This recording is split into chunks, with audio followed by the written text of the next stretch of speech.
Today is July the 29th, 2021. My name is Tanya Finchum. I'm with Oklahoma State University with the Oklahoma Oral History Research Program. And today I am in Tulsa, Oklahoma at the OSU Tulsa campus. And along with me is Ellen Wright, the mother of Kendall Durfey. We'll get into that in just a minute. And this interview will be part of our collection that we're going to call This is the Remember Promise collection. So thank you for coming today. Thank you. By way of context, January 27th, 2001, a plane carrying Kendall and 9 other men associated with the Oklahoma State University men's basketball program went down and everybody on board was lost. At the time, Kendall had assisted with the radio broadcast for the OSU Colorado game that day in Boulder. Following the accident, the university and the cowboy community made a promise to never forget the men lost that day. So before we get into Kendall and the promise, let's learn a little bit about you. Start wherever you like. Well, I was born in New York State and lived there until I was 36, and we moved to Oklahoma. Kendall was going to be a freshman that year in high school, and I was wild. A big change culturally, but we were from upstate New York, so it was pretty much like Oklahoma, sort of. Well, I was an only child, and I went to college and got a 2-year degree first and married, and then worked on my bachelor's and got my master's from OU.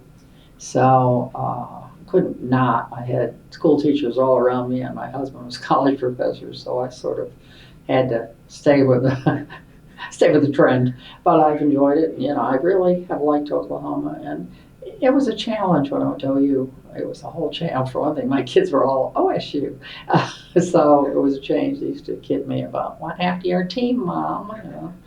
But yeah, so I'm just enjoying life now. I've got the grandchildren. I of course miss Kendall horribly, but you got to go on. You just got to go on. So what was your major? Your degrees in Communications. Yours was the communication too. Yeah. Okay. Yeah. You definitely had to keep up with it. Right. Well, I did because and we owned radio stations. We had owned AM and FM in Tulsa or in Poughkeepsie, New York, and had part of a TV station there. And then we moved out here and bought a radio station, a Wagoner, New York, or Oklahoma. Sorry, and I wasn't really for it, but everybody else was. So we did. We had that. I think about 7 or 8 years, and it worked out. My husband died in 1988, and we sold that in December of '97, and it would have been horrible otherwise. Kendall worked as manager of the station, and we were involved with that. And then after that, I worked at Tulsa Community College for a while, and that's maybe 4 or 5 years. Well, how had you met Kendall's dad? How did you two meet? He was a college professor where I was going to college.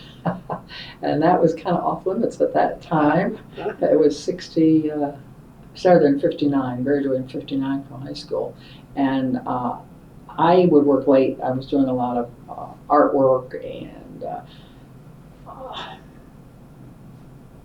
doing plates and all this information, and I had to work after in the evenings, and he would come walking down the hall. He taught physics, and we'd always end up talking, and then a little later on it went on further than that, and we kept it really very quiet because it was frowned upon. But the dean of the college married us, and we got married, so that was nice. Nice. We moved to Poughkeepsie. That was Utica, New York, where I went to college first time around, and then we moved to Poughkeepsie, New York.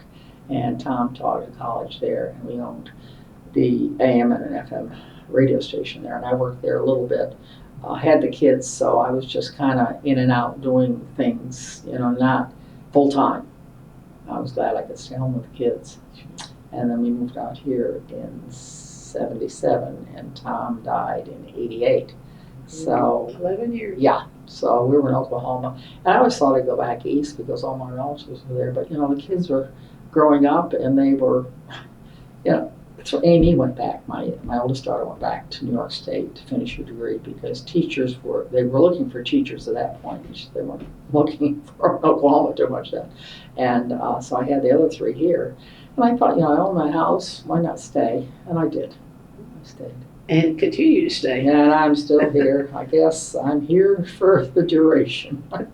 So you have 4 children? Yes. Talk a little bit about them. All right. My oldest was Kendall. Okay. He was born in August. In fact, his birthday is going to be August 1st. And he'll be 50. He would have been 59, which just says, and I turned 21 7 days after he was born. So I was young. Then you did it. But, and then Amy came to us. She was 6 years old when she came to us. Her mom died, and we adopted Amy. However, she was just 6 months younger than Kendall. And in the meantime, I had Nelson, who was 3, and then Carlene, who was just born when we got Amy. So I ended up with, 2 kids and then 4 all of a sudden. And it was a challenge, but with the 4 children, Carlene was my youngest, and she's had a lot of health issues. She's diabetic, has been since she was 10, and has had migraines for the last 22 years. And Nelson is just Nelson. He's real calm, and he just is there, and he's a good guy. Amy is rather high-strung, but let me tell you, she can get it done. So kind of interesting family, and it's so nice we can get together now. It's been 3 years since Amy had been out or I'd been up there. And how would you describe Kendall if you were? Kendall he was the one way back. He had said he was married, and they were looking to buy a house, and they found one, and he says, Mom, you're going to have a place here to live. When you retire, you've got a place right here, and they had like an extra building. So he was always thinking that way, that he was a real caring person. He really was. He was a good guy, and I miss him. We had our challenges when he was a teenager. The 2 of us, he was too much like me. I remember it well, and he could get on my. But seriously, when he went to college, he was fine. We turned a corner. It was never anything bad, but he just knew how to tantalize me, and he could. And he always had these sparkly eyes. Kendall was always like he was smiling in his eyes, and that I miss horribly, But he was. I think he'd probably be. I don't know what he'd be doing now. He had worked at OSU for 11 years when he was killed. He had gotten his master's there. He'd gone to ORU. And got married to a girl that was there in the master's program. Both of them were in the master's. So he'd probably still be an OT too. He did traveled a lot for different communications firms. He would go weekends and work for somebody and do horse racing, and then he was someplace else doing something else.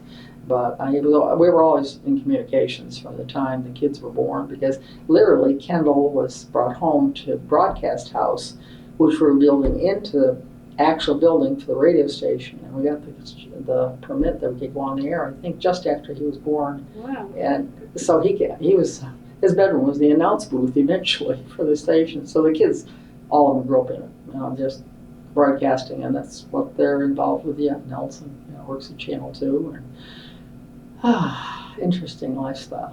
Very much, yeah. Very different from what I was brought up in. I was an only child, and usually around older people, and never had the confusion. But I wanted 4 kids. My husband didn't, but it worked out fine because we got Amy, as a bonus. So we had the 3, and then got. Well, what made you buy a radio station? What got you interested in it? Tom, my husband, was in radio from the time he was 14. And he went to Union College and got his bachelor's, then went on to Dartmouth, got his master's, then he got his doctorate at NYU, and always owned radio. Well, then we got into owning radio stations. He had to prove that this would fit here, engineering-wise. He was an engineer at heart, but he also did sales and he did announcing, and it was just his life, So that's how we ended up in the radio business, and we had sold one there in '74, I think, in New York State, the AM and FM. and we traveled some. And then we got out here, and boy, the boys and him wanted to buy this station. Mama was not too excited, cried about it, bought it. Yeah, that was all right. I worked more there than I had, in any other stations or anything, because the kids were, pretty well grown up, and Carlene was in high school, It sounded like it was a good experience for them. Yes, it was. It was. They always had a job. Well, And it worked out well. And they started working when they were young. But they all kind of, and it's really weird because both the boys never took engineering classes. They were both engineers, but they learned from their father, building transmitters and doing just the engineering stuff. They both ended up working in engineering of some sort, with broadcasting. So it was an interesting life. I look back and I think, we got through it. You got not a soccer mom, but a No, radio mom. Radio mom, yes, yes, very true. Yeah. Well, how did you choose Kendall's name? My father's name. It was my father's first name, Kendall, and then my father-in-law's middle name, our first name was Carlton, so it was Kendall Carlton Durfey. Mm-hmm. So it was after both the grandfathers. So when he got in trouble, it was Kendall Carlton Durfey. And like I said, he could give me just so much fun.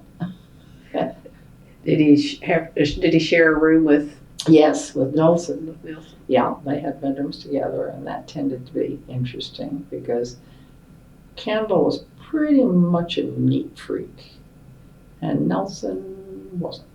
He's kind of like his mother. So they got along pretty good. They had issues, but brothers do, but it was never anything major. Other than one night, Nelson called me. It was a Friday night or something, and he says, "Mom, I've got Kendall at the hospital. He broke his little finger." And I said, "How did he do that?" He tried to hit me. They were moving a dresser and couldn't get it out of the door. I'm going, "And you took him to the hospital?" "Yeah, it was just like we do, brothers." I don't know, but they were good, and I know Nelson took it really hard when Kendall was killed. But he's a person that keeps everything inside. And that's not a good trait, I don't think. So age difference a couple 3 years. 3 years. Yeah, everybody was 3. Yeah, Kendall, and then Nelson was 3 years younger. 3 years. Carlene was 3 years younger, but Amy was in between Kendall and Nelson. Yeah. So was Nelson like the follow Big Brother's footsteps? That was one of the problems when Amy came. Amy and Nelson became really good friends.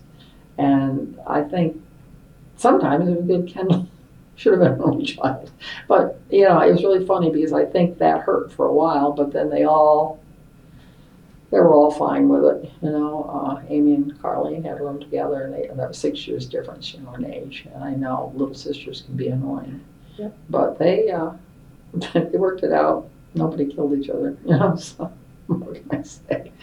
It was just a happy family. Do you live in town or out No, town? we lived out in the country, Out in both the places. country. In Hyde Park, we bought 20 acres out there because I wanted to be able to know where the kids were. And that's kind of what Tom and I both wanted. We wanted to have our children so we could either take them to friends or friends could come there. And we did the same thing. We moved to Oklahoma. We were out in the country. So that was good. How was elementary school for Kendall? He was the first class in a brand new school.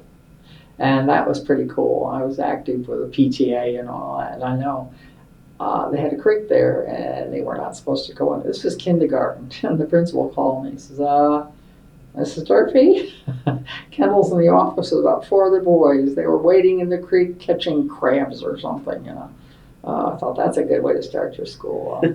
But they never had any major issues in school. But he was in the first class. And that's kind of neat, to be the first group in a school, the kindergartners went all the way through. And that was about 8 or 9 miles from us. So the bus came, and at different times I'd pick them up or whatever. But it was good. And the principal was great. He was such a good person, I just thought the world of him, and we had a good time. I was active there the whole time the kids were in school because I wasn't working and I could be. Was he good at doing his homework, or did he have to be? He wasn't reminded? bad. He had to work for what he got, but he was not bad. He pretty much Did okay, he was bright. Both were bright, like their father. They knew more than they should have at certain ages. I mean, but they lived it. I mean, they were like in the radio business from the time they were born. And they were around engineers, they were around, doing interesting things. And we liked to travel. We traveled a lot. Kendall loved it. And the boys always sat up front with the maps. The girls were pretty much sleeping.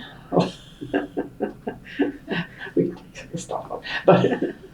But yeah, he was a really, I don't know, but like anybody, he was my first Carl. I know I had gone to visit a friend. We were walking through their apartment, and I hit his head on the door frame. Oh, it was sure to give him a concussion. But it was later than that. Christmas time, I had him sitting on the dining room table in one of those little chairs, which you shouldn't do. But he was only 4 months old. And I was doing some decoration for the front door, and he fell off the table on his head. And we took him to the emergency room. Of course, both of us, being new parents, were sure he was fine. But it's a wonder he was fine. I dropped him on his head. Yeah, I was. I don't know. Luckily, my kids survived me.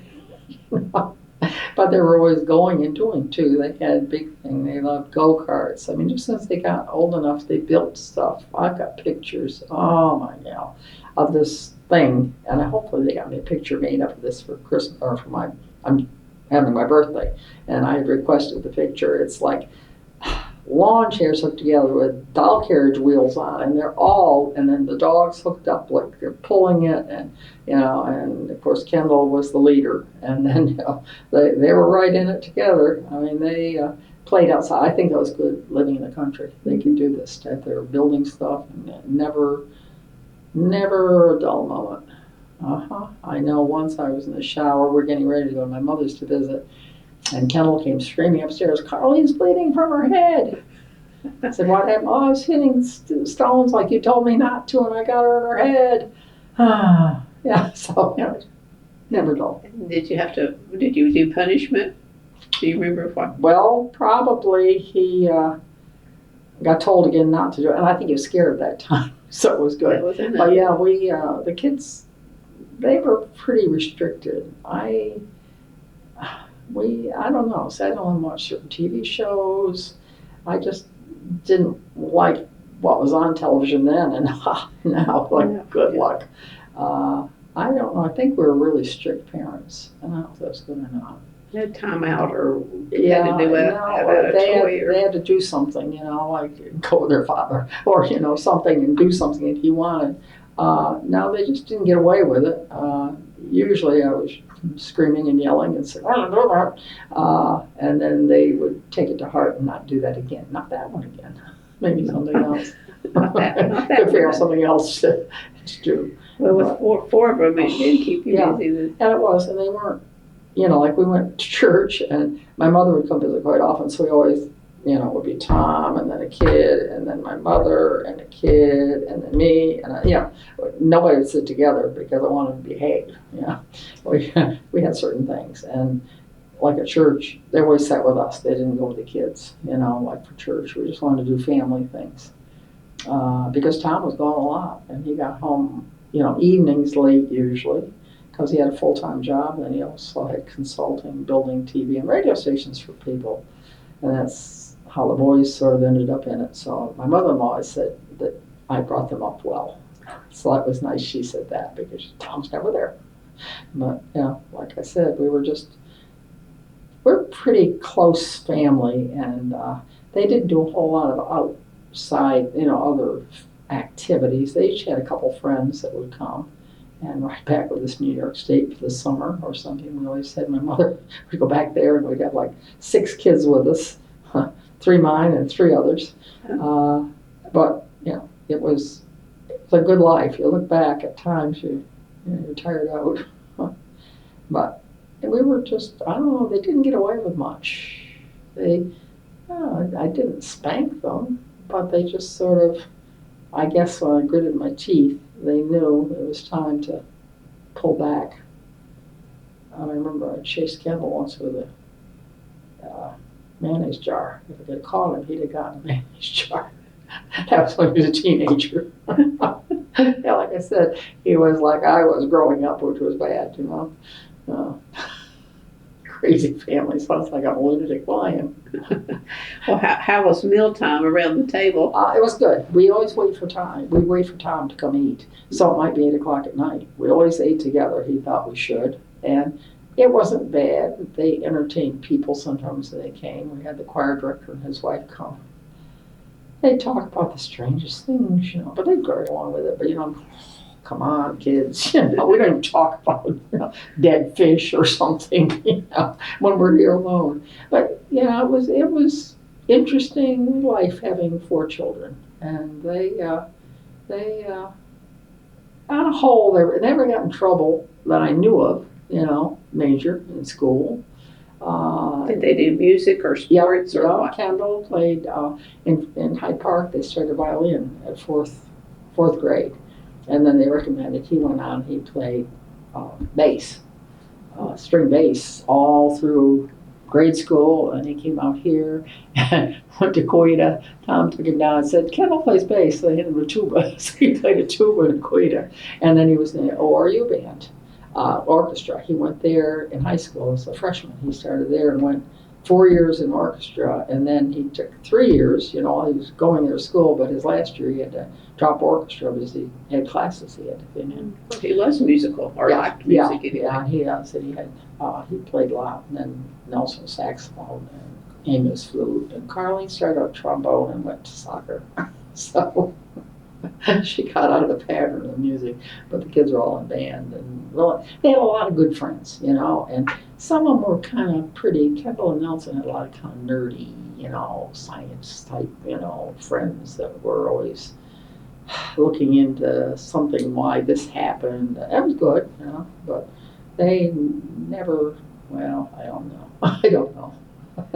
What went on when I wasn't there. I've heard some things, and luckily they were never really bad. You probably don't know. Yeah, I didn't. Yeah. Well, as a 4th grader, a bass would be about as big as him. Yeah, well, they had a 3/4 bass or half-size bass, okay. And we got it to take home, and threw the dog a ball at the house and ran into the bass, and I had to buy a new bridge for it. But yeah, so I used to transport. When we got out here, he had the bass from, I guess, the orchestra at ORU, I guess they brought home. And that's always a challenge, just transporting instruments like that. But yeah, and he supposedly had perfect pitch, but Kendall was really into music, and Nelson was. You know, they had a band, in fact, called On Tap, with 3 or 4 other people, and they played at the Coita Fall Festival, and, you know, right up in the newspaper. So That's pretty neat. Yeah. Where had that musical talent come down, your side or Tom's side? Oh no, I was in band and stuff, but I was never first chair. I don't know. They were really, and nobody really in the family was that musical, but they were all into it. You know, just kind of. Maybe the radio station music. Yeah, maybe. That could be, because we had a classical station and a rock station that we had. You know, one was the FM, one was the AM. So Kendall grew up, like I said, he grew up with it. I brought him in, ready to nurse him. We got friends in building these walls. You know.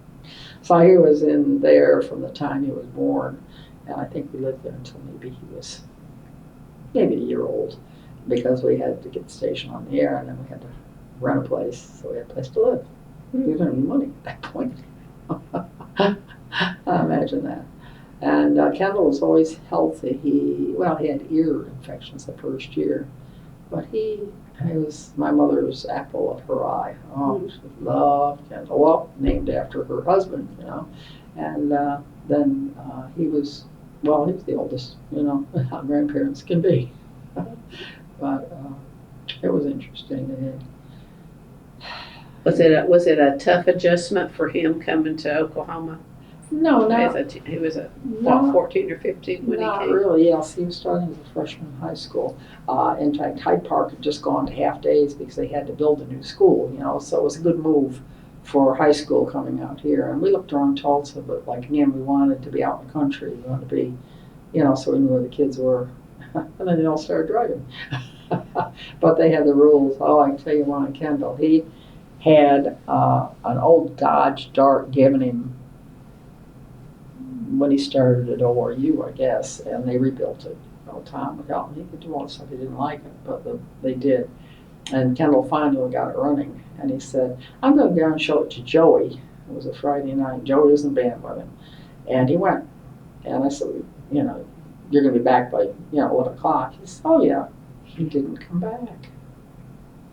And I got really worried. We went out and looked for him because we figured it broke him down. It was on his cell phone. And he didn't come back. At 1 o'clock, he came in. And of course, I met him at the door. And I was thinking, give me your keys. And the poor kid had to be home early for the prom and all that. But he was the oldest. And I figured if he didn't, set the stage. And after that, everybody told me where they were going. And they'd gone to a teacher's house in Quita. I wouldn't have thought, he'd have thought maybe say, let your mom? No, I guess not. But, no, Kendall came home, just showed them his car, and all that. And they just hung around and didn't think to call and say, I'm here. After that, Amy did, Elsa did, Carlene did. I knew where they were. But I look back and that was kind of mean. But it was just my reaction right then. I was so worried. I thought something had happened to him. Well, he understood a little bit, maybe. Probably as he got older. I don't think he did then. He gave me a pretty rotten look when he went to the bedroom. Well, in high school, who had taught him to drive? How did he learn? He worked on my uncle's farm. We went back to New York State every summer. Tom had to stay and work at the college, but we went back to New York, and then he'd come up for a couple weeks. And it was an old dairy farm in the area. And Kendall was a freshman. I thought he should be doing something. What would you do in a village there, And my uncle hired him for working in the summer, so I'd take him to a little village about 13 miles away. He couldn't drive then, and take him to, my uncle would meet him and take him, and he worked till 7 at night, so he was from 7 in the morning to 7 at night. I think he had Sundays off, but he learned to, run tractors, back hay, hay, whatever. So he learned that way. Never had, I guess they had drudge ed at school. Yeah, maybe. Don't remember much about it, but he, just did he mind the farm work? No, he loved it, and he got really broad-shouldered because of sort of doing hay and all that stuff, where he wouldn't have if he, I don't know what he'd done summers. And Kendall might have gotten in mischief summers if he wasn't working. So he worked there, I think, his freshman, sophomore, junior, and then his senior. I think he did his senior year too.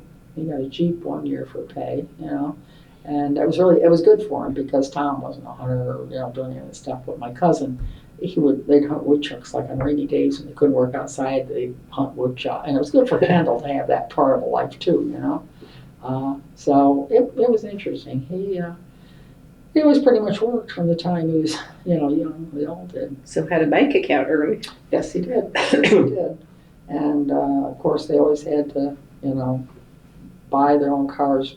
Pretty much, they were usually awful cars to begin with, but they could fix them because Tom would work with them, on transmissions and all that stuff. Carlene got so she could rotate brakes and pads and all. I didn't understand it, but they all had beaters in the beginning for cars.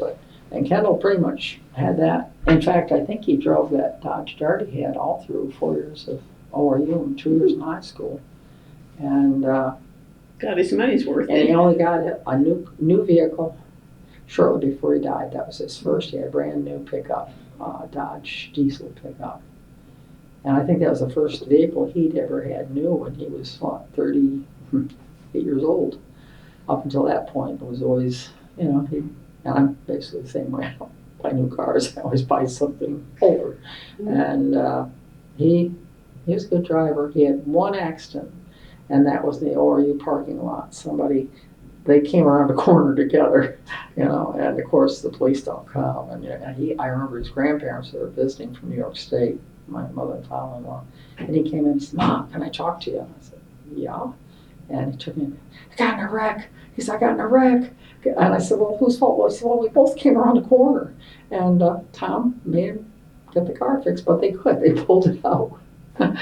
Hooked a rope or some chain to a tree, and they pulled out the front, and it was okay. But he had to be involved with it, and he never had another wreck that I know of ever. You know, he might have been rushing because he'd go after high school, and he'd be there for band like at 4 o'clock, or orchestra at 4 o'clock. Mm-hmm. Yeah, so that was an exciting time. And he'd like tell me first because I guess I kind of paved the way. You can be the cushion. Yeah, and he was in Paris, I think, when his grandparents were there, you know, to have that happen then. That too. But, yeah, but he came through it all right. And Kendall's just, he was an easygoing, once he got to 18 or 19, and he never did it really bad. He would just know how to pull my chain. Nobody else's, not his father's, so no. But he just knew how to channelize me, and I see it in me, and I knew what he was doing because I did the same thing to my mother. That was horrible. I look back, I thought, why was I like that? But, you know, it's just growing up. A little payback, huh? Yeah, I believe wholeheartedly. Oh, yeah, and payback. Oh, yes. Mm-hmm. Well, a senior, did he go on a senior trip? Yes, they went to DC? No, they didn't go. Coweta. No. We went, I did not in high school. They went to Six Flags. That was the Coweta senior trip. They went to Six Flags and spent the day and came back. And that was it, you know. Any mischief there that you know of? I don't think so. I don't think so. I never heard of any. And then his senior prom? Yeah, I did senior prom. I think he did junior prom too. He had a girl in band he went with. Took her to junior prom, and then another girl who he took to senior prom, and they were really close. I really thought they went in different directions for college, and the girl still says Kendall's the love of my life, and she's never settled into a real marriage. And they used to write letters because he was up there working on a farm. They'd send letters back and forth to each other, and I always think back on how that would have been, you know. And she's a real good friend of mine, and she still cries over Kendall. You know, she'll come talk to me about him. And she was just, they were a good couple. You know, she was a year younger, and she was in Amy's class. But they went with 2 different girls in high school. And one was a drummer in band, and the other one was their played not cymbals, you know, the bells, in their band, you know, on tap. Sure. Oh, that's gone. I think tambourine. Tambourine. That's what she played, and she could sing. And she's, like I said, her 2 children, and her baby girl was born on Kendall's birthday on August 1st. So that was really nice, you know. Now she married, and then Bailey was born on August 1st, you know, and she was so excited about that. It was born on Kendall's birthday. And so that was 10 years later after Kendall had died, I guess. Well, in high school, what was his college plans or career? What is he wanting to do? He was going to OOHRP because that's one reason he came out here, free college education. And I don't know how excited he was about it, but he wanted to please, you know what I mean? I guess being the oldest, you know, and he just went, you know. They got in some mischief there, like filling wastepaper baskets and setting them something by the elevator doors, and it tipped over and actually started smoking it over here. They weren't supposed to. He not only had ever smoked before that, but yeah, so that's when Kendall started smoking, you know, over you. And he had a girlfriend there, and in fact, they were engaged. I thought they were going to get married, but it was good they did. They were too young, you know, and that was good. And then he waited until he was 36. He was only married a year and a half before he was killed. And they adopted a little girl in that time because she was his wife's little sister, you know, big brothers, big sisters. And Ashley had a rough time. She had been adopted and she'd been adopted, and then the second mother and father had adopted her, and the mother got cancer, brain cancer. And Patty and Kendall had worked so much with Ashley that she talked to them and said, would you adopt her? So they adopted her. They had her, I think they got Ashley in January, and he was killed the next January. But Ashley, he worked math with her, and he did, and she was right there with the radio, but wherever he was, she was. And it's too bad for Ashley, because that was kind of a rough thing to go through 2 losses like that. And she said, she loved Kendall, and I got pictures of them, like riding 4-wheelers together and building something together and sitting on his lap and reading. He did a lot of schoolwork with her when he could. That was sad. It was just she was only 9 when he died. I wasn't sure how old she was. Yeah, she was 9. And just awful things that happen. Because they settled in that's what the second mother wanted for was a normal family. And it would have been, but no. Well, since we're to that Yes. point, just go ahead and take us through us through that day. And Well, that couple of day weeks for us. we had the TV on.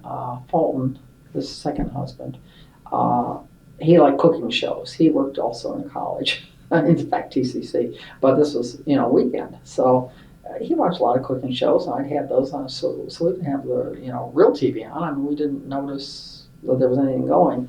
And I got a phone call, I don't know what time it was, but it was a friend of mine, and she called. She said, Kendall go to Colorado? And I said, I don't know. And she said, one of the planes didn't get back. Well, before I got done with that call, I got another, on top of it, and they were asking me the same thing. And Nelson was working the Super Bowl down in Florida, so I couldn't call him.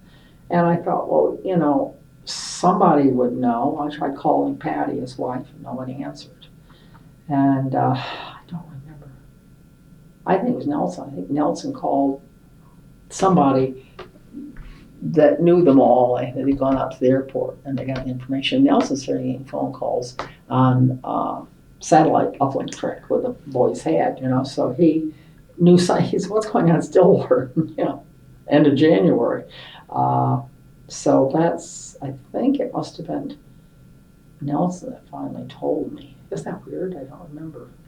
It's not weird. Because then we have the TV on right away. And I called my pastor, and she came out. She was really nice, came out. Sad was because I kept thinking maybe somebody survived, maybe somebody did. And then they called families, they talked to the mothers or whatever, but they didn't mind. You had your last name then, you were married. So I never got an official call, but they were great. OSU have been wonderful. I mean, they were right from the beginning. They couldn't have asked for better people, and they were so kind and caring. They still are. They're wonderful. I mean, it really is nice. I'm glad they're keeping it alive with the kids, for the run and all the different things going on. It's amazing. But Kendall loved OSU. He had a great time there. He really did. He enjoyed it. Got his master's, and I don't think he really wanted to go to OU. But he stuck it out. None of the other kids did. Amy went there 3 years and left, went back to New York. Nelson went 1 semester. And then his father said, if you want to go, you have to pay on the way. And he went over and took him 7 years to get his degree, but he did. And the boys had a place together over there. Trailer. We bought him a trailer, and they all lived in. Carlene went over. They were all living in a trailer together, but that was fun. That's what we said. It's now like where they put the beer into the store. All right, is there a message there? Because they had toga parties and all sorts of fun, but never knew anything really bad. Yeah, but that night was and I remember. Tom had died in 88, yeah, and I had had a horrible time with that. I was 46 years old, and luckily the kids were all out of school. Carlene was in college, the youngest, so I didn't have, insurance was a problem, but, and I had a really, really hard time. And then because the kids would say, Mom, come on with it. Well, yeah, they'd have a date and they'd take their mother with them, so I didn't want to do that. And it was Memorial Day weekend, and I was sitting there crying all by myself, and I thought, I don't want her to do, and something came to me, they say, the Lord, did you hear? No. But something came to me and said, if you need peace, all you have to do is ask. And from then on, I did. And even when Kendall was killed, that first 24 hours, no, But after that, I could handle it, And I'm glad I have that because I don't know what I'd have done. My kid, still a hard time. He's gone, but you got to go on. And I know, I said, I'm never going to fly on an airplane again and all this stuff I was flying into. I know what Kendall would have been doing. He'd have been going, Yeah. You just got to go on because they lost their dad and they had to go on. And, we made it okay. And I'm fine most of the time. Most of the time. So what denomination are you? Methodist. Methodist. Mm-hmm. Yeah. So faith has been an important part of Yes, it has been all the way through. The kids they always went to church with us. But, they didn't really rebel. They went and they were active in youth things and active in redoing the sound system in the church, crawling under the church and all that. So, they were, I don't know. But yeah, religion's pretty important to me. It's got me through a lot. God has. Believe me, to lose Tom and then to lose Kendall, well, Mom, you expect your mother's going to die, but, still, it's a loss. Mm-hmm. And then to lose Kendall at that age, and then lose my husband, second husband, after 12 years of a massive heart attack on the 6th of August, after Kendall was dead. And he loved Kendall. Oh my God! I remember we had we videotaped the funeral. But we had all Kendall's, the one in Quita. They had the one in Stillwater. We had all Kendall's hiking stuff. He loved hiking. He had flannel shirts. He lived for flannel shirts. But he did, so we had flannel shirts. The minister wore her flannel shirt. We all did for that. And I know Fulton got up to speak and he started crying. He couldn't talk. It was, he just was overwhelmed with Kendall. In fact, he had gone to work that Monday afternoon. He couldn't. He came home. So Kendall fit in, and I've been lucky to have, Fulton come in. He had 2 daughters that were grown up.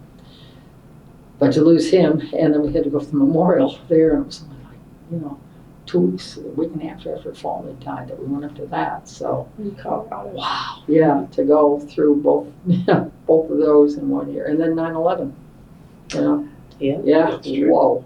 When that happened, I thought, what is happening? Are we going to be around? Am I going to be around to lose my family? But yeah, and then they had the service at OSU, and it was really nice, a memorial service, and we went over, and then they had, I can't remember where it was. I guess probably campus someplace. They had like luncheon for us or something, and they were so nice. They have been fantastic. They have been really, really good to us. And the athletic department has, and Danica, what her last name is, boy, is she our person that we go to, and she's still there for us. And, oh boy, Dr. Bert, what was his name?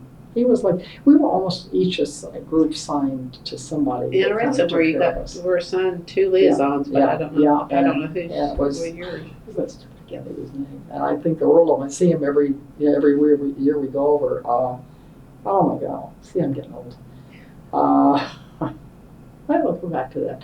But he was just fantastic. He met us at the door and stayed with us all the way around, whatever we did. And he had been that way until he left. He was the athletic director. Harry Birdwell. Birdwell, yeah. Oh, I think the world of him. They made it so nice for us. I mean, they took us through every step, and I know they were going through what a disaster to go through, to lose all those people from your college at the same time. Birdwell. Oh, I like him so much. I can think of his name. Bird, I'd say one time. Yeah, he was really good. And I don't remember anybody else with us, but he was. He was there for whatever, and he always met us and took us where we had to go, or, whatever happened. Do you remember much about that particular service? Yeah, it was overwhelming. I couldn't believe the number of people that were in there, you know. And then they had all the guys' pictures blown up, you know, like this, huge pictures all along the, you know, kind of facing facing us, but leaning against the stage or something. It was, it was good. I couldn't tell you details now, but it meant a lot. It was handled very well. They handled it very well. I mean, I don't know how they pulled it together. I remember Andre Williams reading a poem. Yes. One of the players. That's my strongest Yes, memory. yes, that's right. Yeah. Thinking, what a young man to be able to get up and get through that. He was a really nice person. We see him every once in a while, you know, but good group of people. You know, OSU has I went to OUHRP Masters, and they are warm and cuddly. I don't know, it's hard to explain. OSU was right there to help you. You know, you walk on the campus, do you need something? You know, are you okay? Or, you know, were you looking for something? You know, they're right there for you. You know, I'll tell you, I found my way around. That was the first time I'd ever gone. I was so homesick with the kids. Oh my God, I was stupid. I was free for 3 weeks or whatever, you know, to go there. Yeah, but yeah, it was good. But that night was rough until I knew, and then it was very rough. And we went that morning over to Patty's, over to Kendall's house. And it was raining really hard. I had stopped at the airport to get Fulton. My then husband's daughter flew back from Florida too, and we went over. And the first thing Ashley said to me, "Want to buy Girl Scout cookies?" You know, she didn't know what was going on. She was 9 years old. You know, poor little kid. She was just all this confusion and people, and she was selling Girl Scout cookies. But that was a good group of people. We were mainly friends of Kendall's, and we had kind of a week at Nelson's house after. It was interesting. They had a good time, you know. But Kendall had a good time. He really enjoyed life, you know. And Nelson too. We had a good time. We were all over there. And it was just a group of kids, and they were a good bunch of guys, and they still are. They were all kind of nerdy, like I said. They were mathematicians and, you know, whatever. But they, you know, had a good time. And they all came to the funeral. You know, like we had 10 or 12 there that they used to, you know, hang with. And I'm on Facebook with Tom. You know, they keep me informed what they're doing in their life, and they, you know, kind of keep track of me. You know, so it was. Any particular one that's been a little better than all the others? Well, James, he teaches math and I think math now up in inner city in Denver, and he was just a good friend of theirs, and I quite often on Facebook back and forth. His wife had her birthday on Kendall's birthday, so they'd always celebrate. They'd go like over to the river, you know, and float trip or something, because their birthdays were their birthday buddies, Kendall and Jennifer. They're both August 1st. So I keep track of them a lot, and they do. And then there was a couple girls that are vets or whatever they were all in the group together, and I always check to see what they're doing. And, you know, they're checking with me, especially when I post anything like, you know, for Kendall's birthday, which I'm taking flowers to church Sunday in memory, because I figured that's something I can do. Mm-hmm. And same with the girls. They're always, you know, checking with me when the birthdays are or whatever. But I always end up posting something, you know, about around the time of the crash and his birthday, because I can remember him that way, you know, let people know I still remember my son and never forget. That's the only thing that really has bothered me through the years is when it happens, they're always showing the crash, you know, the plane in pieces and all that. That's really, and I don't think they realize that it keeps hitting the people that are really directly involved with that. It hurts, you know. I can see that. But they interviewed me last year again on the TV stations. They usually do it with Channel 23, I think. Because it's 20 years, see. Mm-hmm. And they've kept track of it pretty good, and I'm glad they still remember. And like somebody said to me, well, they're going to do this forever. I said, that's what they said they were going to do. You know, that they're going to keep this before the Every college and generation yeah, needs to know. Yeah. Yeah, that they lost 10, and they were good guys. I mean, they really were. Kendall and Bill Tegans were sitting together, and they were friends for a long time. And then Joe Riddle, he was supposed to be on that flight, and Joe and Kendall kind of alternated on the job, going to the different games. And Joe called Kendall on Thursday night and said, "Can we switch? Can I go? Can I go? This Saturday I got something I want to do. Can you?" And sure, they did that all the time. They switched, and Joe has had a real hard time with that. I'm mom to him. His mother died 4 months after Kendall was killed, when all 10 of them were killed. So he's gone through drugs and all sorts of stuff, but he's straightened out and got a good job again now. And he came spent, let me see, about 6 months with me a year and a half ago between jobs at my house with his cat. But I have an extra bedroom, and he always calls me mom. And he called me last night, wanted to know what was going on. He's a real caregiver, and his mom died reasonably young, that was 20 years ago. She'd probably been in her 60s, a sudden death. But he had, that day at the funeral that Patty had in the Presbyterian Church in Stillwater, he came over and he said, "I don't know if you want to talk to me or not." And I didn't know him. He's like, "Joe Riddle." And he says, "I really feel horrible. Kendall had been here." I said, "No." I said, "Accidents happen, Joe. What can you say?" And I don't know if I should say this on record, we were the only family that were decent to Linda Mills, when the pilot's wife, because they had a meeting shortly after the crash, working on a memorial. Mm-hmm. And people didn't talk to her. And Amy or Carlene went over and invited her to come sit with us. And we've been friends since then, and we've been good friends. Because, like Nelson said, I'd have flown with Denver again, because Nelson used to do that job sometimes, and accidents happen. What can you say? I mean, it's horrible when it's your family, but accidents happen. And you just have to, like I said, you got to go on.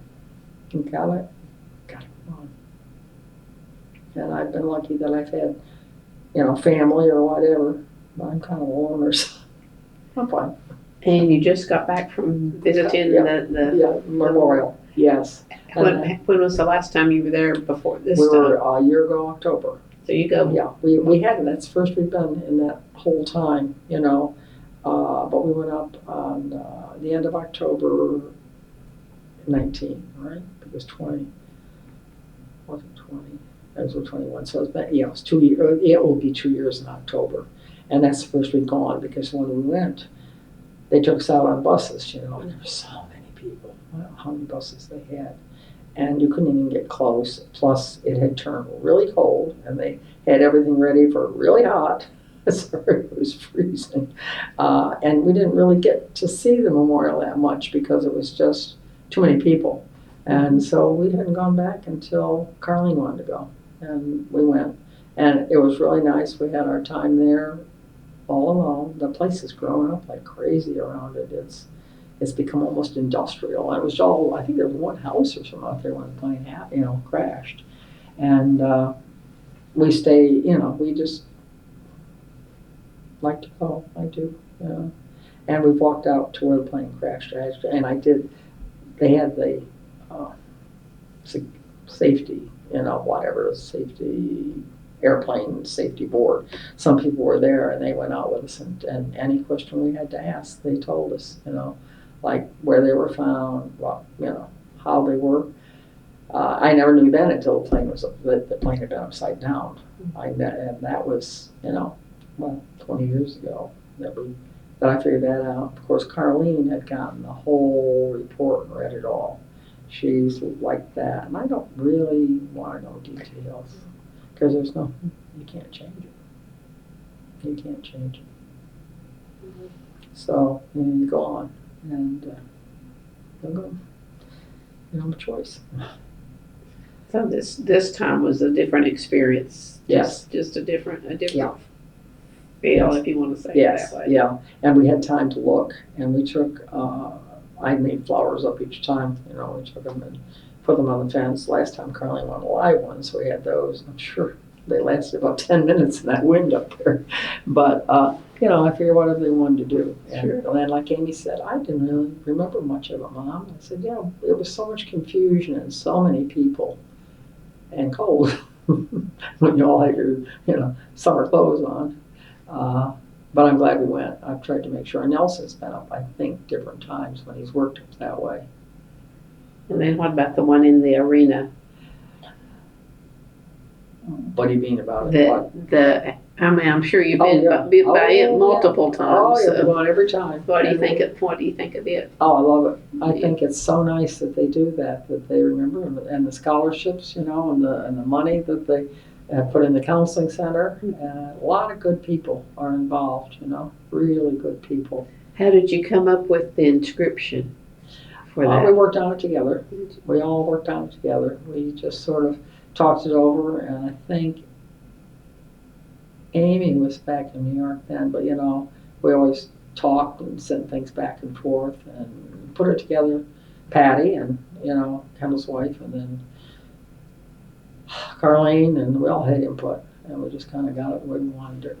Very descriptive, Yeah. Generous and caring, and Yeah, he was. He really was. And Ken, it's really funny because way back when we lived in Hyde Park, we had a 2-story house in the front and 3 in the back, you know, so part of it was underground, like, and down there was an area where you could keep the garbage cans, you know. He wouldn't go downstairs alone. He would make Carlene go with him, and she was like, you know, 6 years younger than he was after dark.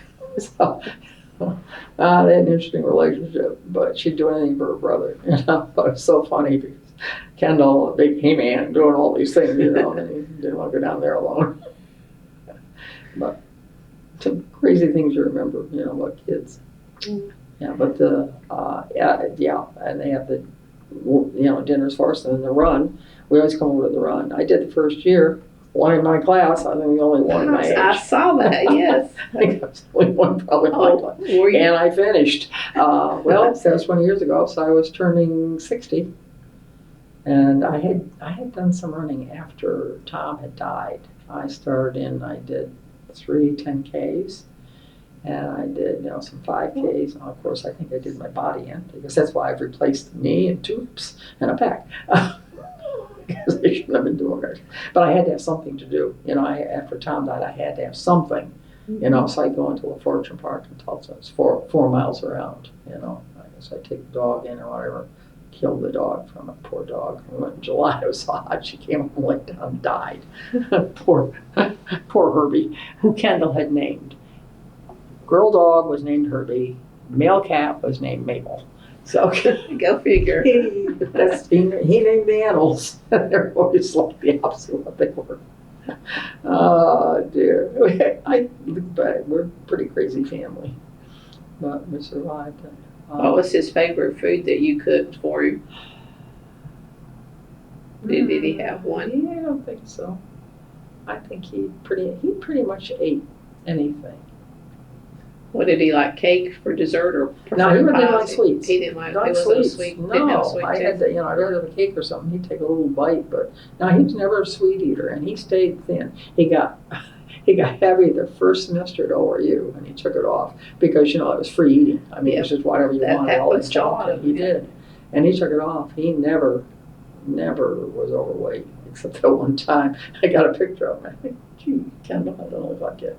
But it didn't last long. I mean, I'm serious, maybe 6 months. And he took it off. No, he never liked sweets. And I don't know why. Don't after me. I don't know why he just liked food. Very good steak, you know. Didn't like ham. I love ham. So I always thought he did that because I liked ham. That was the teenage years, you know. But no, he just, I don't think he had anything. Maybe steak, you know, something like that. We'd have beef roast or something like that. We were pretty much. So for birthday, would you do a birthday cake if he wasn't? Yeah, sweet? I would. He'd eat a little bit of it, but he never was. Chocolate or No, whatever. I wasn't chocolate. I don't know what he was. Okay. I'm a chocolate person. But again, I'm saying, I used to think it was because I liked all these things. He just wanted it. But no, he just wasn't a sweet eater, you know. Was he good at remembering birthdays and? Yeah, pretty good. Yeah, Mother's Day and really such? good. And like I said, my kids have been real good to me about that. You know, like the birthdays and the, you know, like when he was looking for a house. Yeah, it was going to be someplace that I could live too. You know, when I couldn't live alone. I'm still there, but you know, he thought of things like that. He was a really caring person. You know, he really was. I don't know. And then again, maybe his first child, you know, he felt obligated. I don't know. Don't know. But I guess that's why he went to RU, because his father had come out here to teach so that he could have free education. He did it all, including learning to smoke. But that's okay.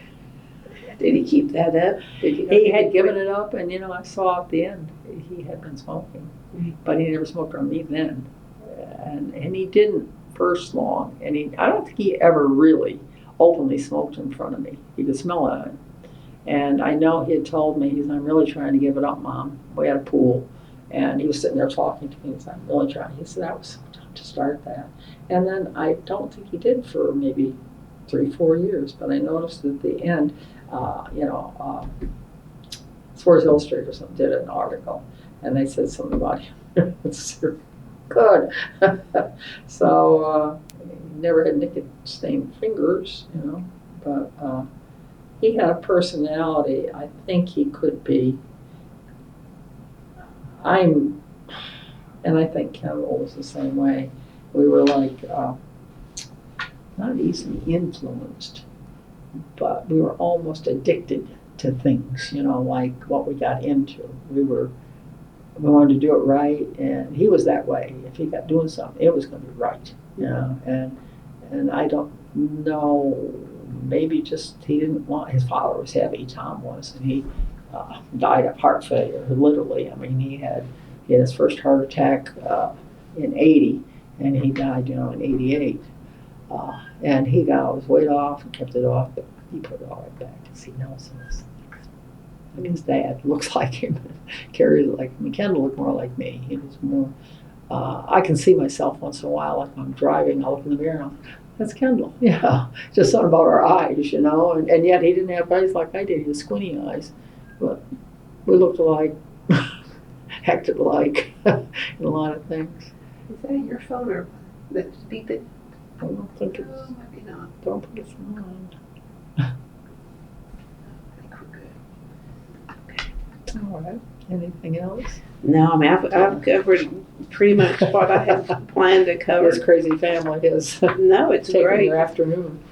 Is there anything that we think we need to? I don't think so. Is there anything that where you instantly think of him? If you hear a song or see something, you instantly think, "Oh, that reminds me of Kendall." Oh, I don't know. Not really. Just animals a lot. Because he was an animal nuts like me. That's what they were. Yeah, and he had a secondhand dog or whatever that dog was that he had where they lived, and that dog looked for him after he was killed. And he always had animals like. Well, I don't know who brought him up like that. Not Tom. Tom had to learn. I think by the time Tom died, we had like 4 cats and 2 dogs or something. He never had animals. And of course, I had. And my kids are all animal people. They really are. Amy, not quite as much. She's not quite as much. You know, she's been really good around here. She loves my dog. And she couldn't cat potties we got home last time. I'm going, oh, that's nice, thank you. But no, it's mainly, I think, animals remind me of him a lot of time, especially when I'm looking for a dog or something. He always had some story about animals or, you know, and we always had animals. And like I said, that one picture, oh my God, they had the German Shepherd and the Irish Setter hooked up to the wagon, and they had, you know, like it was huge. They had a lawn chair and a go-kart and something else, all the wheels on, all 4 of them playing on it, you know, and the dogs with them. So they had I think living out in the country was good because they had to play together. And again, you know, if people, you know, I know who was coming. And they usually had pretty good friends. I mean, pretty, you know, scholarly or, you know, kids that were not Troublemakers. troublemakers that I know of. Yeah. That's a good image to keep in your head too, Yeah. isn't it? Yeah, yeah, and I'm glad that they, that they had the time together. Golly, doesn't seem possible. It's been 20 years. Well, that's a good way to end. Let's just go ahead and do that. Thank you for Thank sharing, you. Kendall, with us today. It's Well, been great. Thank you, and if you think of anything you need, Yeah. I'll rack my brain and see what I can come up with. And that's not as good brain as it used to. No, you've been great.